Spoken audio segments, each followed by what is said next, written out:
Okay, let's go.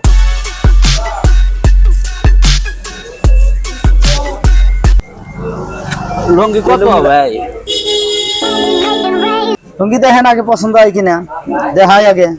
দেখান দেখি আপনি লুঙ্গি। লুঙ্গি না- আপনার তো এটা আপনার বাড়িরই তাই না? হ্যাঁ, এটা আমার বাড়িতে, বাড়ির এলাকার লুঙ্গি। লুঙ্গি না দেখে তার দাম চাওয়া দেবো না, চাওয়া দেবো না, না। দেখেন আগে। কত? দাম 700।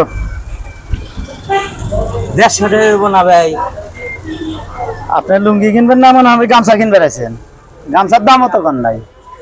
কি কোন মেয়ে লুঙ্গির দাম কই নাই আপনি? ধমক দেন দিমনি ভাই, দেন 150 টাকা দিয়ে দেন লুঙ্গি। এই মিয়া, আপনি লুঙ্গি কিনবে রাখছেন, কি কয়? গামছা নিয়ে যাবে, গামছা পরেন গা, তাই ভালো হবে না। আপনার লুঙ্গি কিনবে আসেন নাই, হ্যাঁ, আর কি করুম, না দিলে নাই, জান গা। না দিলে আর কি করুম।